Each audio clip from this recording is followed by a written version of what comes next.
Hey there guys, my name is Sahil and welcome back to another session for your Innovators Launchpad course. In this session we are going to continue with programming on code.org, and we're going to create something new this time. So we are going to learn how to create our own video game on code.org. So what we are going to do is we are going to create a fireball game. So basically we will have two characters, and each of the characters, one of the characters will be completely automated, so it will be moving on its own, and the other character, which is like the main character or the hero of the game, we will be controlling that character with the keyboard, and they basically both of them will be throwing fireballs on each other, and you have to save your character from getting hit, and at the same time you have to make sure that you are able to hit the other character in the game. So without wasting any more time, let's start. Alright, so as you can see, I have again opened up the code.org website, and if we are just going to go on create, and this time we need to click on view all projects, and then click on view full list, and then we are going to go to this play lab over here. So this is where we will be able to create our game.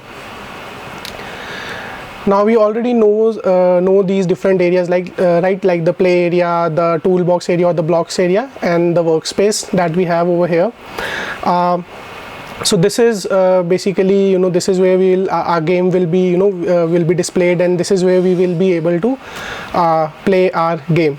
So like if I talk about a game, what are the first few things that come to your mind? So one of the first thing is that we need to create some sort of a background or some sort of a arena where the game will actually take place, and then we will need a few characters who will actually be who will actually play the game, and then we just need to add some sort of scoring things and stuff like that, which we are gonna do through the programming only. So now let's first create our let's first create an area, let's first create an arena sort of a thing where the game will actually run. So for that we'll just go to actions, and in actions section you can see that we have this set background block.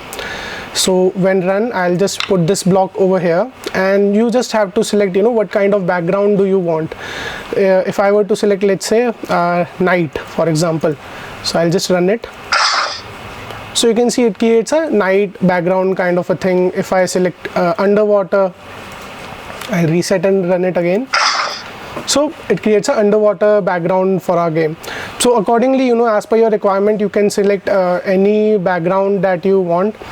Right now, what I'm gonna do is let's select desert. Let's see how it looks.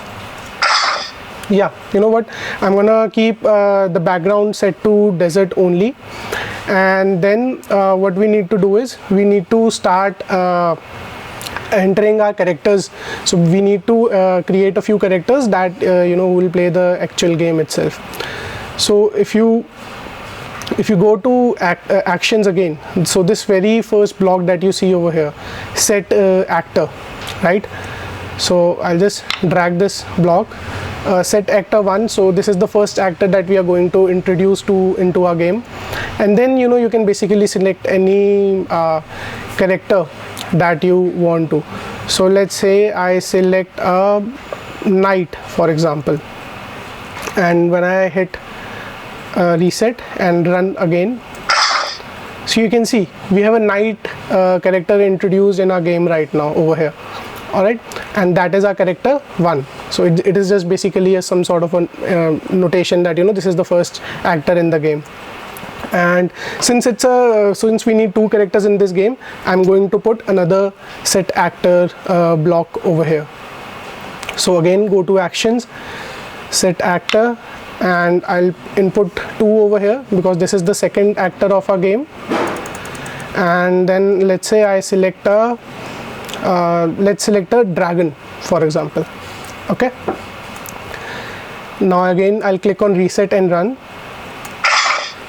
So you can see we have two characters now, a knight and a dragon. So the knight will be our character, the actor, which will be controlled by the user, and the dragon will be the character which will automatically move around in the game. So what I need to do now is I want my dragon, sorry, let me run it again. I want my dragon to appear on the rightmost part of the screen. All right, I want my dragon to appear on the rightmost part of the screen. So before doing that, we need to understand the coordinate system, like how do you position the characters or different elements in a game. So like if you notice, when I move my cursor around on the play area, you can see these different numbers of X and Y, right?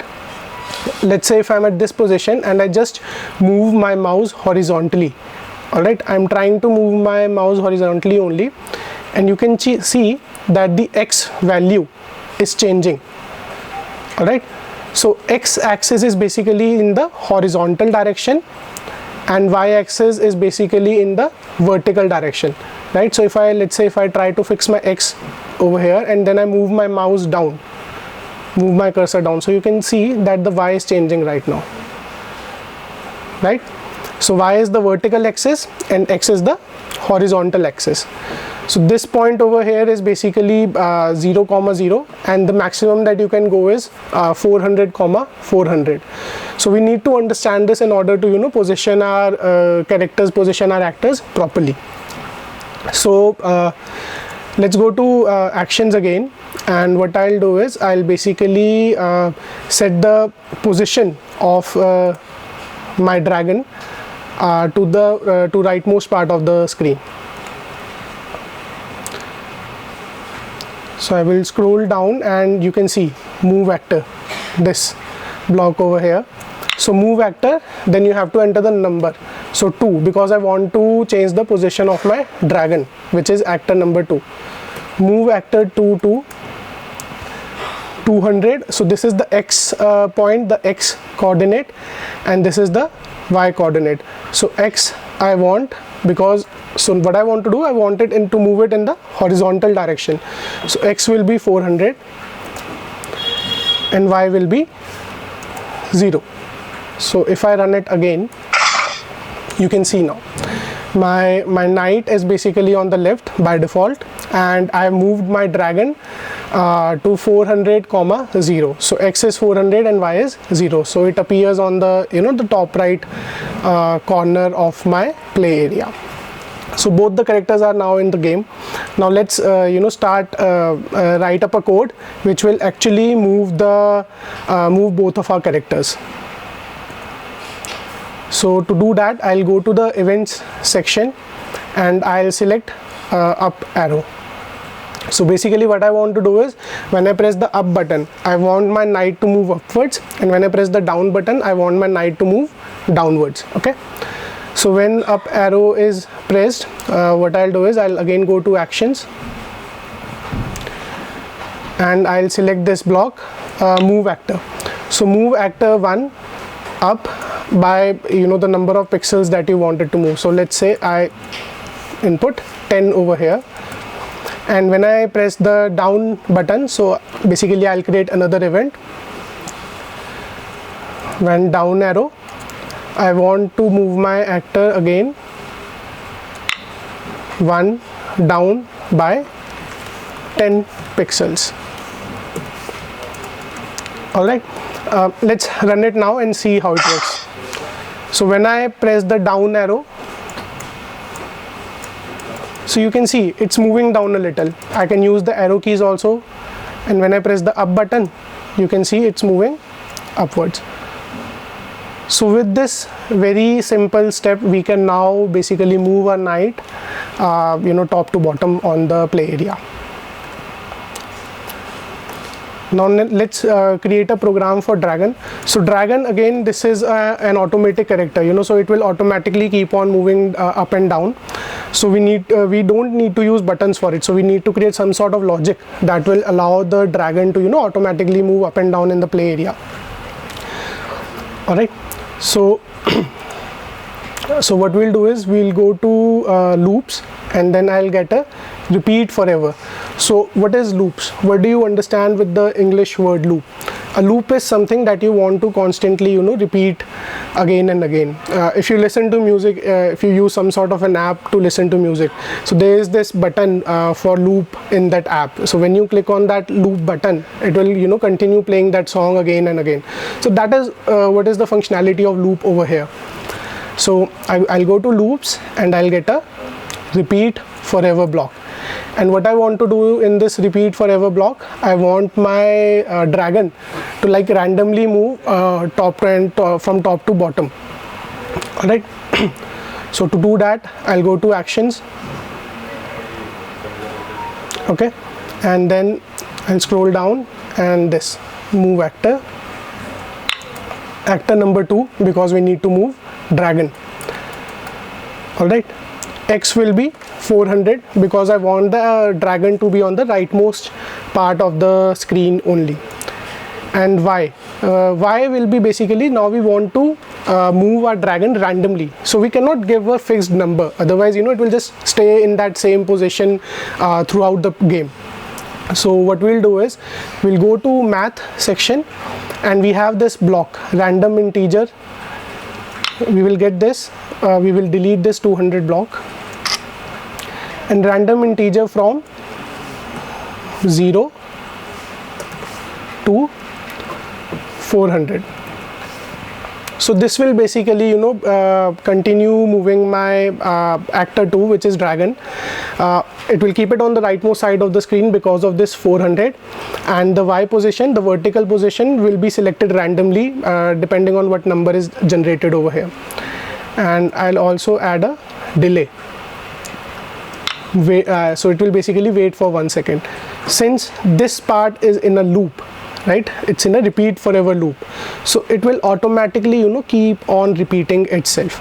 It will move the actor to a random position, it will wait for 1 second, and then again the first block will be executed, which is move actor. It will again then move the actor, wait for 1 second, again move the actor. So randomly it will basically keep positioning the dragon, keep moving the dragon up and down randomly.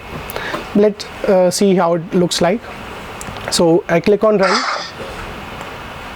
So you can see every 1 second you can see that the dragon is automatically changing its position. It stays on the right side of the screen because our X is 400, but the Y part is randomly changing. And at the same time, when I press my arrow keys, like when I press the down button, you can see that it can move down and up as per the key I press.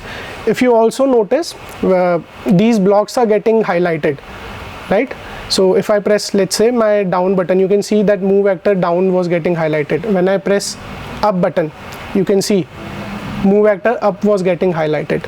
So based on the action that is happening, that certain block will get highlighted. So you will actually get to know, or you will be able to see the real-time execution of your program as and when you are controlling the program. So it's really interesting. It really helps you to understand the code in a much better way. And similarly in repeat forever, if you notice, it is constantly highlighting this block wait for 1 second. So the movement of our characters is done.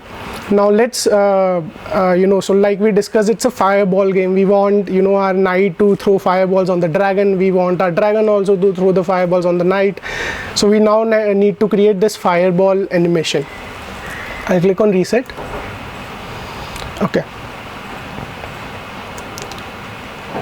Now if you go to actions again, we have this so we have this block over here, actor 1,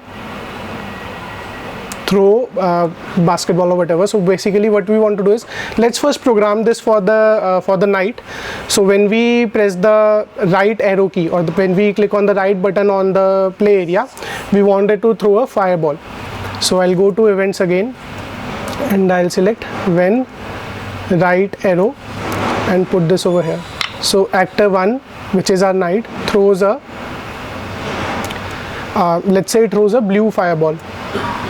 And in which direction? In right direction. So let us see this once. So up and down I can do with my up and down arrow keys, and when I wanted to throw the fireball, I will press the right key. So you can see it's throwing a blue fireball because that is what we selected in the right direction. If I click on the on-screen button also, you can again see that it is throwing on the blue fireball towards the direction of our dragon. All right. Now similarly what we'll do is we'll basically make the dragon also throw fireballs to our knight. And again, so that needs to happen automatically, right?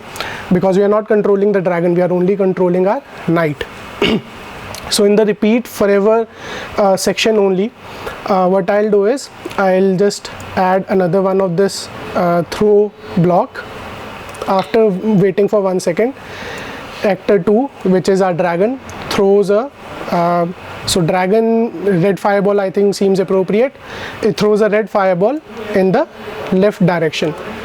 So what will happen is it will constantly keep on changing the position of the actor of the dragon, and it will wait for 1 second, it will throw a fireball and then change the position again. And since this is in a loop, this will continue itself.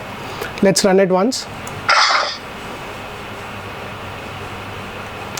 So you can see now, right? When I press the right button, my knight is throwing the fireball and the dragon is automatically throwing fireballs towards my knight. So really fun, right? I mean, you can get really creative with it. If you want different characters, different sorts of attacks, you have the option to do all of that. So with this done, what we need to do is now we need to introduce a scoring kind of a system. So basically the game needs to end at some point, right? I mean, there has to be a win condition, for example. So for the scoring part, we first need to create an event which is triggered when, let's say, the blue fireball, which our knight is throwing, it hits the dragon. So for that we go to the events part. When, let's put it over here. So when actor 2, which is our dragon, touches, we need to select blue fireball from this list. So when actor 2 touches blue fireball, what we want to do is we want to score a point, right? Because basically we have successfully hit the dragon with the fireball now. And when now you need to create a like a score deduction kind of an event. So when actor 1 touches the red fireball, now the red fireball is the fireball which our dragon is throwing towards our knight. So when actor 1 touches red fireball, what we want to do is we basically want to remove 1 point from our scoring. Alright, so with this done, our scoring part is implemented. So let's see it in action once. So I'll click on run again. So you can see basically like our basic functionality is working. Now when I hit the dragon with the fireball, let me try once again.